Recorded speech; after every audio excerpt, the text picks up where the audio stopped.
so we'll go ahead and call the meeting to order. Please, and begin with the roll. Mr. Evans, Here.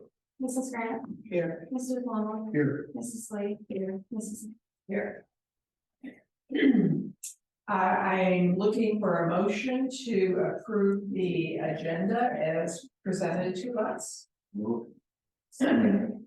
If I can't, seconded by Jackie, Dora, seconded by Dora. Mr. Evans, Yes. Mrs. Grant, Yes. Mr. Palmer, Yes. Mrs. Slade, Yes. Mrs. Slade. Yes, thank you. And is there a motion to approve the minutes as council submitted them to us for the January 17th meeting? I'll move. Moved by Israel, is there a second? Second. Second by Dora. We'll have it all, please. Mr. Palmer, Yes. Mrs. Grant, Yes. Mr. Evans, Yeah. Mrs. Slade, yeah, Mrs. Slade. Yes. All right, we'll move on to our sponsors report, Diana. Well, you know, this is kind of our lull in TCS sponsorship requirements.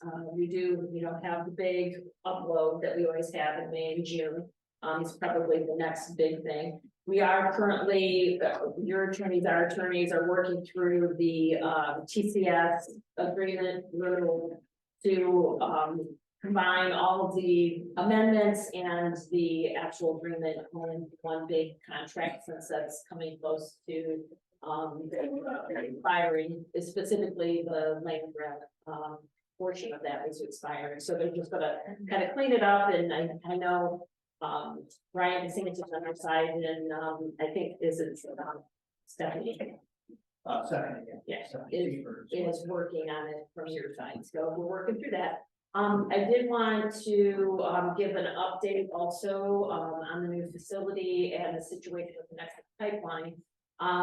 The Board of Tax Appeal heard Mr. Snodgrass, the Lorraine County Auditor's appeal. They both sides presented their side of the appeal situation. And the Board of Tax Appeal ruled about a week and a half ago now that are basically going to. Sorry, hold on just a second, we'll get it closed. Did you find? Yeah. There you go. All right, go ahead, Diane. The Board of Tax Appeal upheld the Nexus settlement and the settlement that was negotiated between the tax commissioner and Nexus. The only report at this point that Mr. Snodgrass would have is to appeal it to the higher district court or the Ohio Supreme Court. He has 30 days to do that, which by our clock, we're saying that if he doesn't appeal or make any contra to the decision by March 13th, which is a Monday, that the settlement will go through and we'll have the project back on track. So and so we're kind of teeing up Mosier to start with the next bid package, get that refreshed and get it to us as soon as possible so that we're ready to have a special meeting and get that board approved if hopefully when Mr. Snodgrass backs off from a potential appeal again. So hopefully by mid-March, we'll know one way or the other. Well, that would be wonderful. It's great. So, did you have anything from your meeting? You had it done? Okay. All right, very good. Thank you very much for your time. I appreciate that. And is there any public participation that we should be entertaining?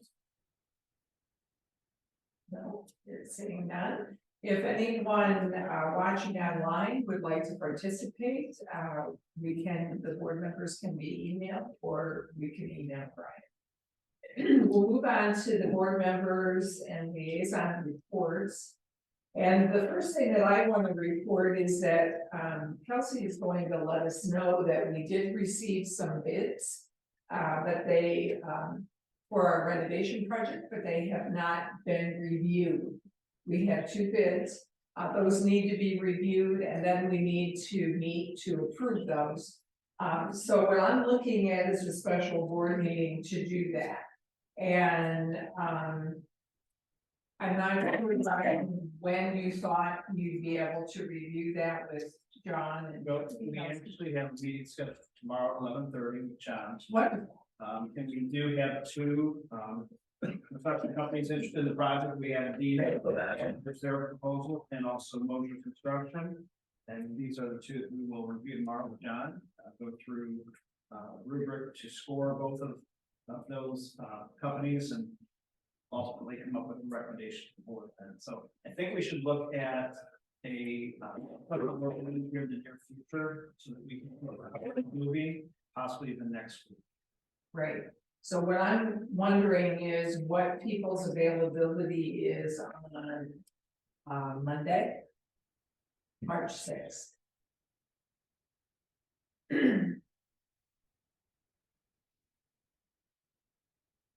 What time? 4 o'clock. Does that work? Okay.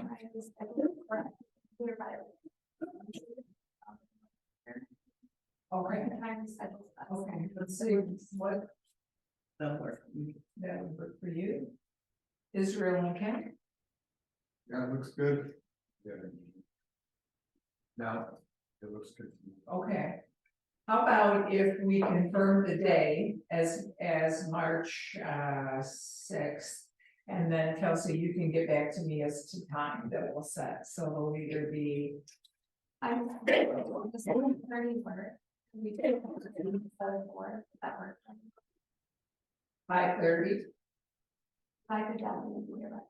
If not, I'll just cancel. Let's just plan for 5:30. If we have any, can't do it, we'll. okay, let's plan on 5:30. set it. Very good, we'll have a special meeting Monday, at 5:30 here. To review the recommendations and the bids then, very good. I have nothing else under legislative report. I don't believe there are any other liaison reports other than what Israel has. So, Israel, turn it over to you. So, evaluations for both Kelsey and Ryan are complete, and I'll start with Kelsey. The board of directors of Townsend Community School have evaluated the performance as treasurer of Kelsey Cromer for the 2022-2023 invited performance to excel in all areas.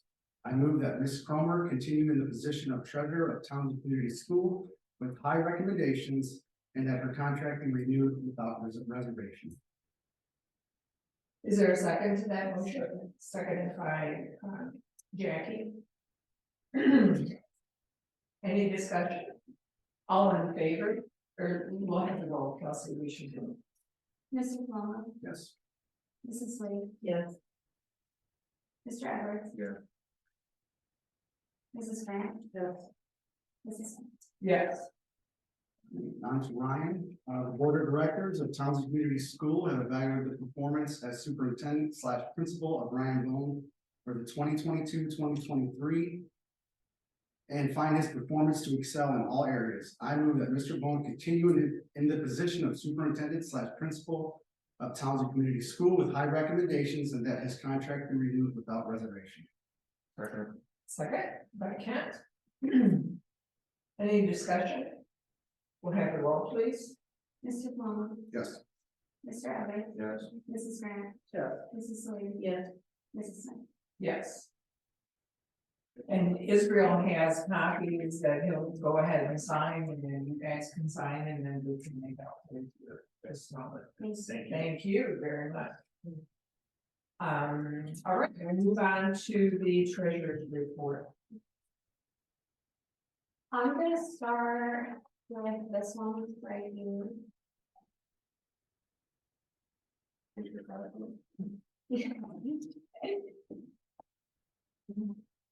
So I wanted to give an update on our student wellness and success funds. I know we talked a little bit about them last year, but I don't know that we've reviewed them since. So as of right now, we are still spending the student wellness and success funds that you see in the column all the way to the right from fiscal year 20 and fiscal 21. These are in Fund 467, and since then, the Ohio Department of Education has changed that it's in the 001 general fund. We have not cracked into our general fund ones yet. We're still sending 467. Right now, we use this money to fund the positions for Perry Bernard and Karen Clerkle. I will tell those other things that we can spend on, just so we can start brainstorming. At the last treasurer's breakfast, they did give a heads up that in past years, these have always just rolled over. That might not continue. They might require you to spend them by a certain amount of time. So with that potentially moving ahead, I wanted us to be aware. I plan on potentially doing Shannon Wilson's position if I would be able to find that to be allowable, and our new guidance counselor that we're paying 25% of, I think that fits in well as well. So I do have some potential coming expenses.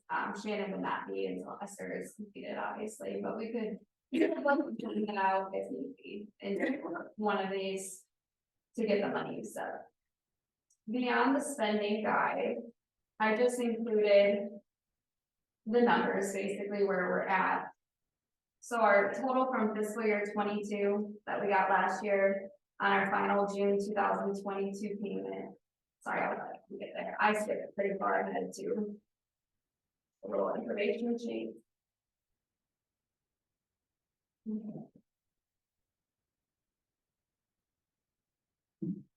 So last year on our final June payment, we had received about $190,000. So we have not touched that yet. If you flip over, you'll see we still have $233,000 remaining for Perry and Karen. So I'm still working on spending that on the 467. I've just continued expenses that were previously in it, so we might want to start looking at, these are kind of similar to our career tax funds. They're in our general funds, but they have specific allowances. So it's kind of a similar thought. So it might be something that we want to look into soon. What other things are we looking at down the line? Are there any expenses for our alternate sites? Like potentially, do we want to have some mental health supports that we can utilize these funds for that? So right now, Shannon and the guidance counselor are not being taken out of this $233,000. When we hired Shannon, we started paying her with ESSER funds. Right. And at that time, there had not been any commentary about student wellness not rolling over. Now that it is, I'm looking at the possibility of should we move her to our general fund using these student wellness and success funds, and try to allot the ESSER funds to other uses because the uses we're after are so broad.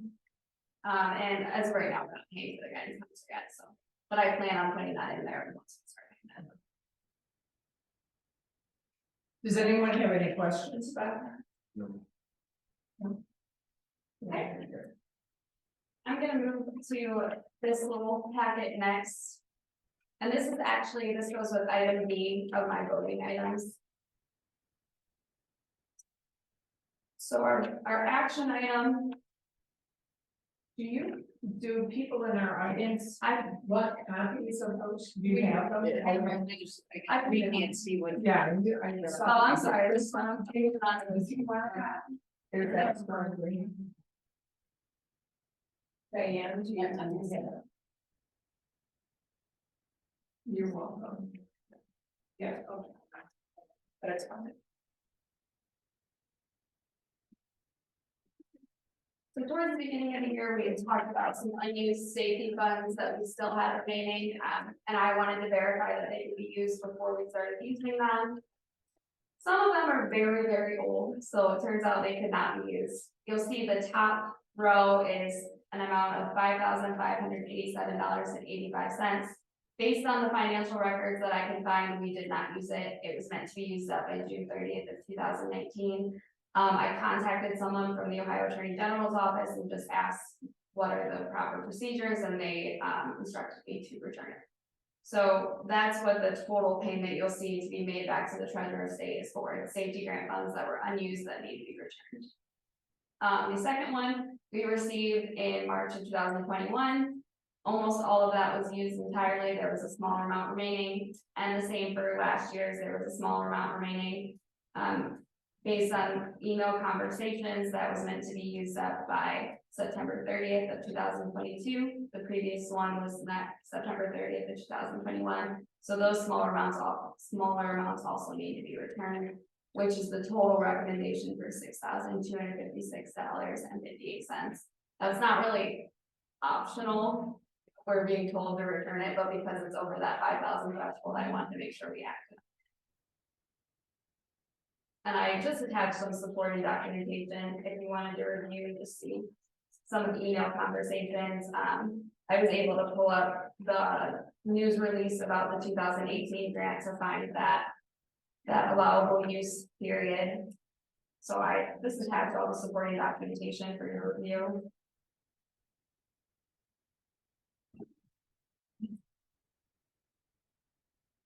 And this was already stated in the general fund. It's actually in so the most recent one was 499. The first two though were in the general fund with a special cost center of 9002. This first financial detail report, you can see the two deposit amounts at the top and then what we spent. And you'll see that is in the 001 or general fund, but the instructions for the one that we received last year were actually to put into a 499, and so that's not sitting in our general fund, that's actually designated to a separate fund. Thank you. Yep. Are there any other questions?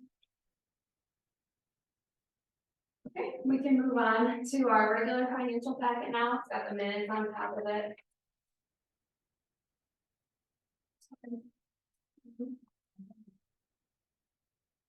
We can go ahead and skip past the minutes.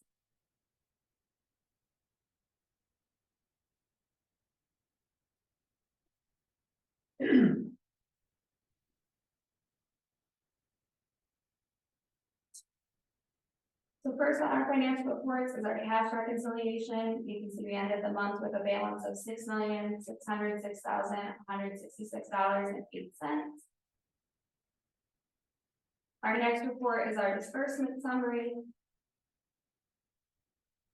There was not anything in particular that I saw that was needed to be noted or out of the ordinary. So if nobody has any questions, I'd like to go ahead and move past our disbursement and our outstanding disbursement summaries. We can go ahead to our spreadsheet.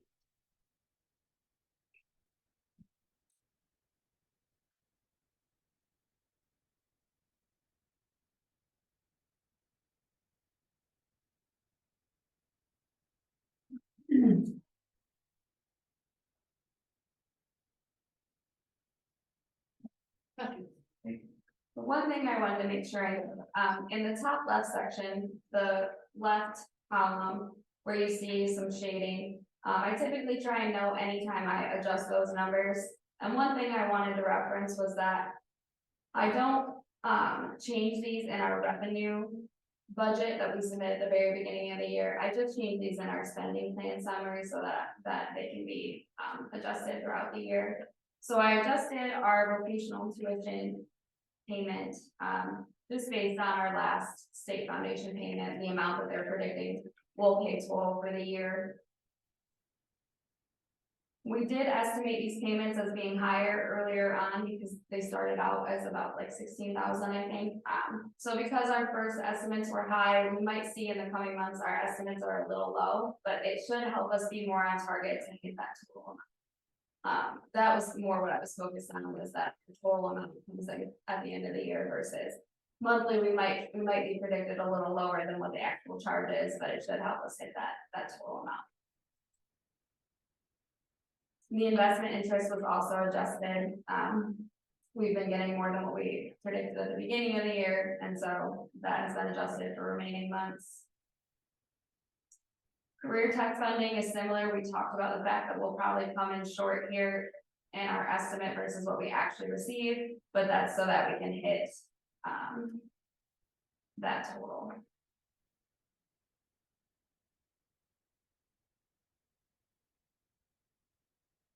One other thing I want to note, under benefits, those were adjusted last month. We lowered those a little bit.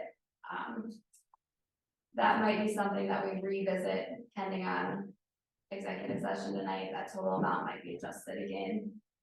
And as for purchase services, we talked about this is gonna start catching up because we started paying for Reach Success out of the general fund with our career tax funds. And you can see we are slowly starting to gain on that. We're at about 47%. We'd expect to be at about 58%, but again, we're definitely starting to play catch up there. You can see that our actual purchase service expenses is lower than our estimated, and that's because we're gonna start catching up on that total for the year. At the very bottom, you'll see for January, we came in at a positive of $149,161. And then the last thing I wanted to note was that on December's spreadsheet, I had accidentally put January's FTE. I put 380 as December's FTE, but December's was 379. January's is 380.64, so I just wanted to clarify. They're very close, but I wanted to make sure I corrected that. Does anyone have any questions over our spreadsheet? No, other than the January total is extremely high. No, it's not extremely high. So just something to keep in mind as we Yeah. move forward and the rest of the funds dwindle. Right. Any questions? Okay. The last three pages are our February payment for the month, our February summary projection, and then our January projections, just so we can see where they predicted us to be at the end of the year in January versus where they're predicting us now. And then we always look over the February monthly payment. For our monthly payment, there wasn't anything really out of the ordinary. Nothing too notable, but for the summary payments, our February payment did predict us a little bit further ahead than what the January payment did. If you look on the summary school finance payment report for February.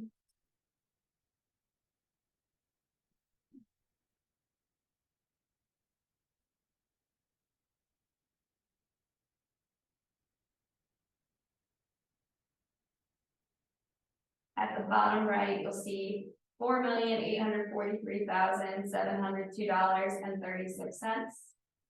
The January payment had us predicted at $4,723,351.59. So a little bit further ahead, a little bit better FTE percentage. So our revenue still seems on track for about where it's predicted, which is good. Are there any questions over the payments? Anyone have any questions? Ooh. Okay, That's all I've got. very good. Thank you, Kelsey. Is there a motion to approve the treasurer's report as amended? Moved by Dora. Is there a second? Second. Second by Jack. We'll have a roll, please. Mrs. Grant, Yes. Mrs. Lee. Yes. Mr. Edwards. Yes. Mr. Paloma. Yes. Mrs. Smith. Yes. Right, Brian. Good. First thing we're gonna take a look at here under informational items is a review of our enrollment data. You open the folder, first sheet, that was after your agenda, that was the enrollment breakdown. This was as of earlier today. I did hear that Ashley said we have 2 more graduates, it sounds like today, so this count, our total for students will end up being down by a couple. 3. We did. 3. It's very Once good. a month, and I can rush back. So we had 36 graduates as of the end of last week, I think, right? No. 32 maybe. Keeps going up. I think we had 36, which this takes maybe the 39. I might be off by a few there. Yeah. But the enrollment has held steady throughout the year, even though we're graduating students. We are sometimes withdrawing students due to the 72-hour rule, but at the same time, we are, continuing to see some students enroll with us. And the enrollment is still at 524 as of earlier today. So we've held steady there. I know we want to see growth there. Our long-term goal is to see some growth. See that number be closer to 600 long-term.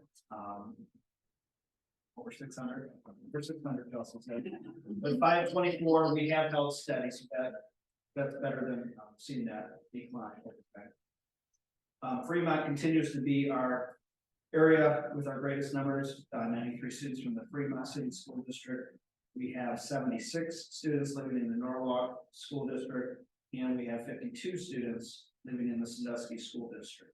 So those are our top 3 areas, and our sponsor, Margaret, we do have 34 students living in Margaret.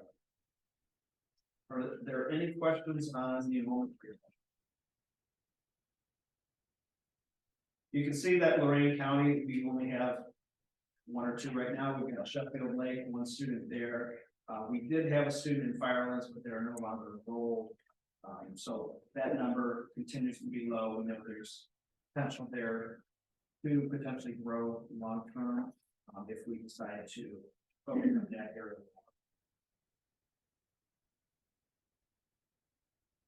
Okay, the next item here under information items, I have asked a few people here to present some survey data that we collect from our students as part of PBIS. So I've asked our intervention specialist to go back along with Anthony Hart from Terra Kaiser to give us an update as to what those survey results showed when we surveyed our students. Well, I'll start first by kind of talking about what steered this. Part of PBIS is doing it's called a TFI, Tiered Fidelity Inventory. We do it twice a year, once in the spring, once in the fall. It's basically our PBIS team looks at a bunch of different standards that go along with PBIS, and we rate ourselves on where we feel we are in this process. Since we are early on in our PBIS implementation, we're still very early in that process. So our numbers are low in most of the areas, but we have to choose a few items, that we're going to focus our work on. And this year, one of the things we wanted to work on was bringing in students more into the planning and implementation, along with parents and community members. So that's kind of what sparked we need to get a survey out to the students to kind of gather their input as to how they feel about the school, how they feel about their community and how we interact with them and how, they work within the school. So Kristen kind of took the initiative of putting together the survey to send out to the students, gathered the data, and then put together kind of the charts and the graphs that you have here. Take it over. So basically we went through, they enjoy coming. We did a strongly agree, strongly disagree, neutral and disagree. I believe we had a total of like 83 students who did the survey. So we just kind of charted, a lot of them, I feel like we're neutral in a lot of areas, after looking at things. We asked them, if they feel like they're treated with respect by all staff, if they feel like they are being recognized for good behavior, and if they feel like students who are not showing good behavior are also recognized. We also wanted to get their input on the last page. If we did have locations outside of TCS, I know we talked about Conifex, and we do have this Sandusky location, if they would attend, and the majority of students said yes, they would. And then we asked them just where they live, so we kind of got an idea. So 64 of those kids said yes, and then they told us where they lived. Some of them did put that they lived here, so I took that out because they obviously come here and will continue to come here. And then we did ask them if they would like to be part of our PBIS, because we do want to get more student involvement. A couple of things that we didn't put in here just because it was a lot of information, we don't know how to graph it. Was like why they chose Townsend to come to school here, and a lot of them said their friends and the rapport that they have with the teachers, so they're able to make connections with us and they really enjoy doing that. So that was one we did put on. One of the things I did find interesting was that I believe it was 9 students in the Sandusky area said that they would attend an alternate location if they had one in their town. Thank you. Yeah, so Like, But here's, look at those, do we know sort of the kiddos that are attending? right, Because we pushed it out through their email to make them access That's their right, email. how you send Yeah. we did. Yeah. We sent it out through email, but we also kept it anonymous and hoped that they would be more open and Right. honest. Right. I do feel like, you know, if we would have collected the responders so we can see kind of who was answering, we'd be able to get a better idea of, you know, if they are the ones that do go to Sandusky and utilize that space. But, you know, we wanted more honest answers than we wanted the data of, you know, who's going and who it is. It is very interesting. It's very interesting to read through. Yeah, so did you draw any conclusions from what you have right now? I mean, I kind of expected a lot of these answers. I mean, some students were honest and, you know, they're like, just click through it, just click, you know, so I know some did click through it. I kind of actually wish I would have taken off the neutral. And maybe either just had an agree or disagree to get some more, you know, some better data. So that might be something that I look into, maybe redo the survey.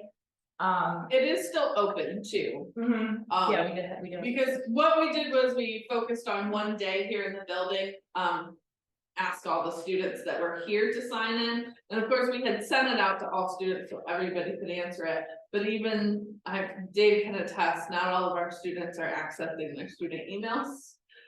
So I'm sure there's some students that have no idea that we asked them to do a survey, even though we put it out there. Cause it's typically about the, like, a little sidebar, that's how we send out our AATA surveys for all our IEPs. And I think when you pull a kiddo in and you like help them open their Gmail, I'm like, that's why you didn't respond.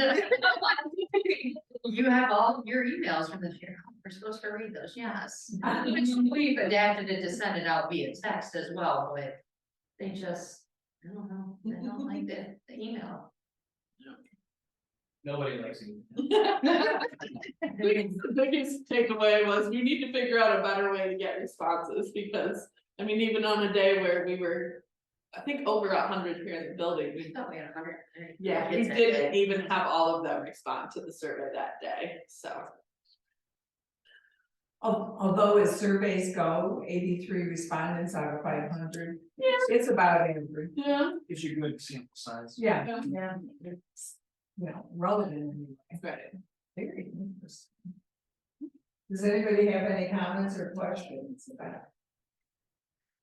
The thing that I'm drawn to right away is the premise of why people come to Townsend in terms of being treated fairly, having strong relationships with teachers, are being validated Right. by your data. And that's wonderful. So the students have their perception. But this was only for students, and then what is intended for parents and community partners? Well, we talked about, utilizing the open house better next year to capture more parent input. Get information out about PBIS, because really, like, we've kind of said things to the students that are here, but we don't really have anything that we put out to the parents, you know, information when students enroll, anything like that. So we're hoping that at open house, we can gather more parent input. But right now, even our respondents to final forms from parents is super low. So I'm not sure, like, putting out a survey to the parents would get us Yeah. any results at this point. I would take the neutrals as a win. I'm talking about the high school kids, they're like, you don't want to know that they were complaining, right? So they're just good, yeah, they're good, so yeah, I would definitely think it says. Done. Any other comments or questions? Very good. Overall, when I looked at that, I thought it was very positive in terms of feedback from students that, you know, they feel that they're having a good experience, that they're treated fairly. A lot of great data here, and I'd like to thank all three of you, Kristen, for your time in working on this and for presenting this data to us. Thank you. Yeah, thank you very much. Chuck, will they see this? Well, we probably should put it out there. We have a slideshow that Karen Circle puts together on the screens. And so that would probably be a good thing to have her Yeah. incorporate into our slides so they can see So their, You're saying some of them didn't even see it and they're like, oh, right? okay, Yeah, Yeah. it's not a bad idea. Yeah, but there's still time to respond. right, yes. They do. Yeah. Very good. Yeah, yeah, definitely. Very good, thank you, very, very much. Yeah, I have to scoot out and, get through her. Thanks, Karen. Have a good night. Thank you. Very good. The final information item that I have, we already discussed actually, so reminding of two construction companies interested in our project. We have Moser Construction and Adina. And again, we're gonna be looking at those proposals tomorrow, which I. Okay, moving on to new business. We have some graduates for improvement here tonight.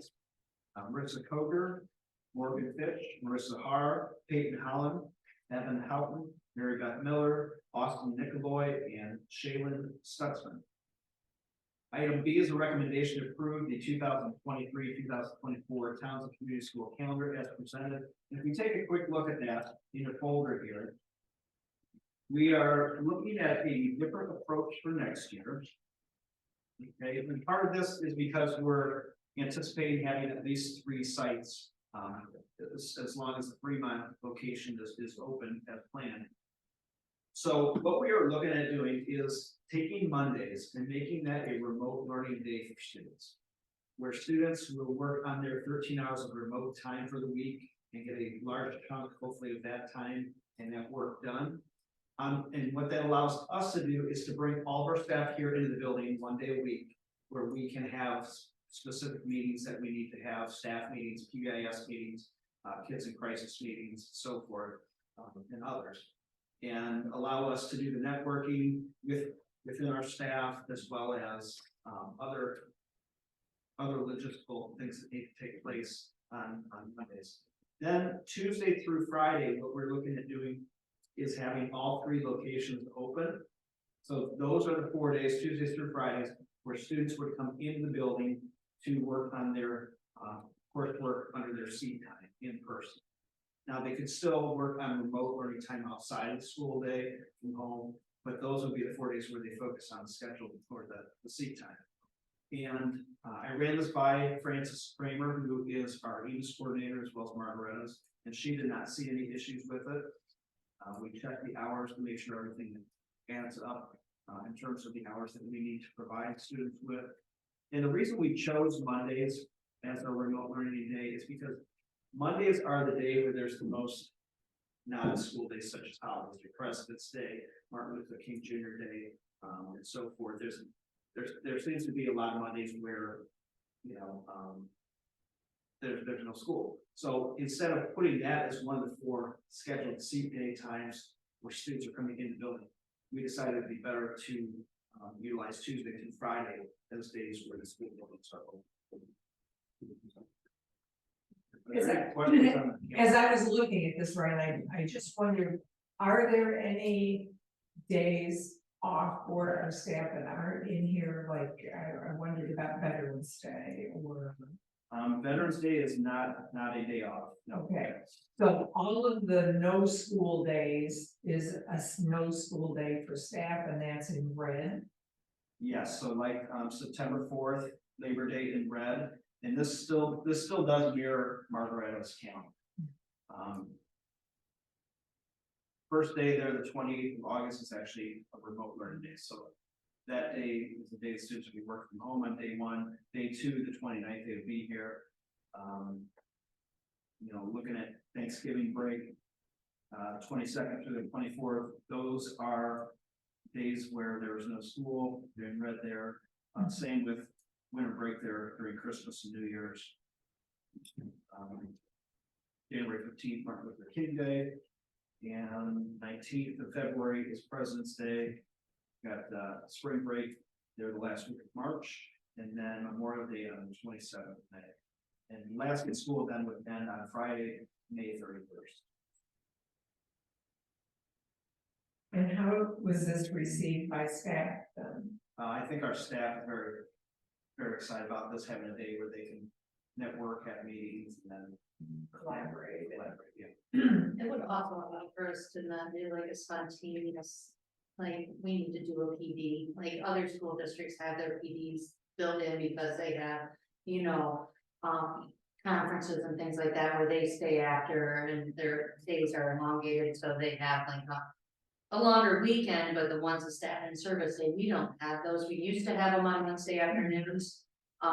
Just with busing and, you know, that they got really hairy for here, but it gives us that, and we already know which days they are, so when we're looking in advance, we can be like, well, any of these And Mondays plan will work. according- yeah, and plan accordingly. Right, so I think that gives us a looking forward, Yeah. being proactive instead of. Are there any questions about this? No, okay. I have one that- I'm so like, I was watching You it. started talking. I'm sorry. It'll come back. Okay, and item C is a recommendation to enter into a lease with Pontifex for the purpose of establishing an alternate school location at Fremont. The lease, copy of the lease here in the folder. And this lease, we do have a $500 per month amount built into the lease, where we will be paying them rent essentially.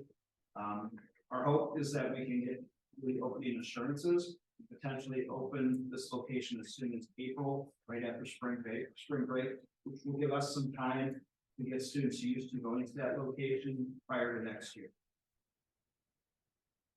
Which we were there prior to us 2 years ago. going remote, and our turnout was good. It's kind of centrally located. It's a nice building. They have different needs for students and services in there as well.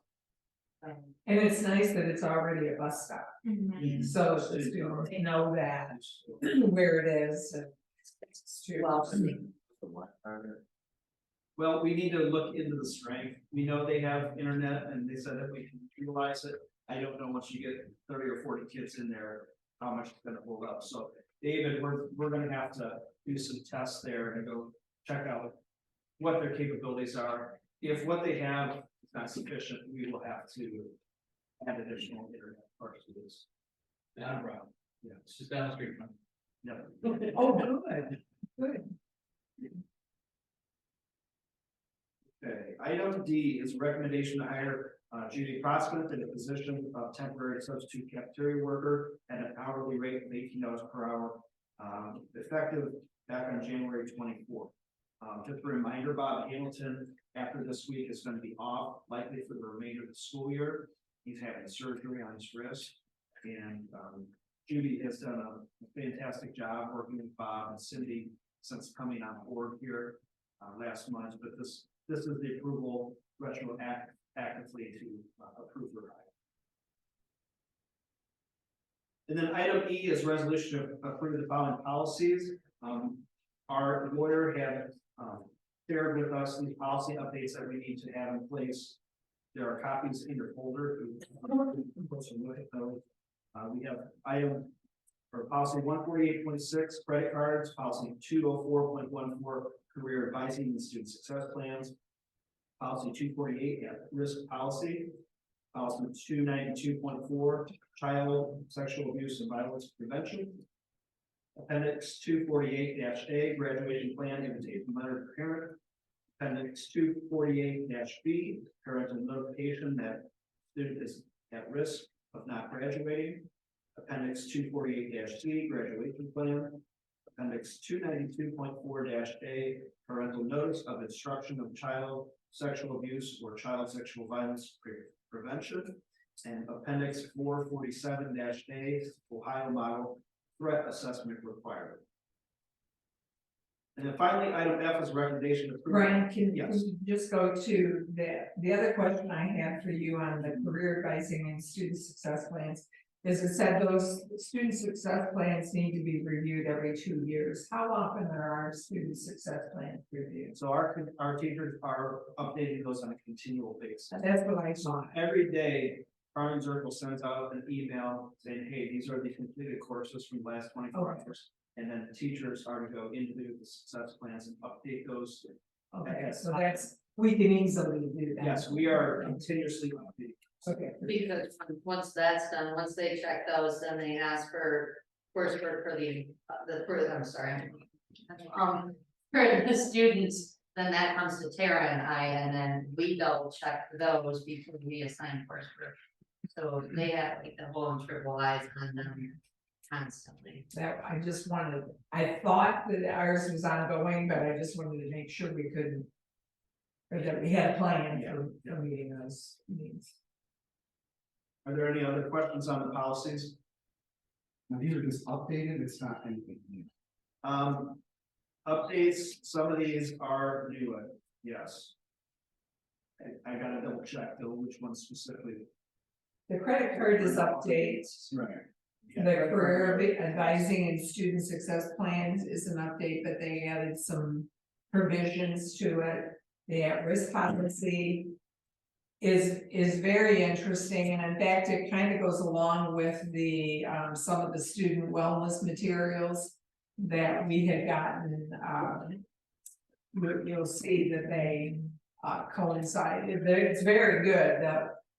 The packet that we have received from Ryan that talks about at-risk students and the various levels and the phases of the program are very, very important. And really coincide with what we're doing with the renovation of the building. You'll see some things with that are good. The others I'm not sure about. And then finally, item F is recommendation to approve the contract with Tiffin Deluxe Services. For service agreement with the Townsend HVAC system for the 2023 calendar year at about $2,400. Now, being at that amount of $2,400, we probably don't technically have to have this board approved, but we traditionally have in years past, so we're going to put that up for vote and see. I thought that was a lot of work for that amount of money. Well, they charge additional costs throughout the year. Okay, That's kind of like the base contract on that both are additional. That is the final voting item. all right, very good. Is there a motion to approve action items A through F of the superintendent's report? Moved by Dora, is there a second? Second by Kent. Any discussion? Hearing none, we'll have the roll, please. Mrs. Grant, Yeah. Mr. Edwards, Yes. Mr. Palmer, Yes. Mrs. Lee. Yes. Yes. I would now like to ask for a motion to move into executive session to discuss the evaluation and reimbursement of school employees. Is there a motion to that effect? Moved by Kent, seconded by Israel. We'll have the roll, please. Mr. Edwards, Yes. Mr. Palmer, Yes. Mrs. Grant. Yes. Mrs. Lee. Yes. Mrs. Smith. Yes, we'll move into executive session at 4:49 with Ryan and Councilor President.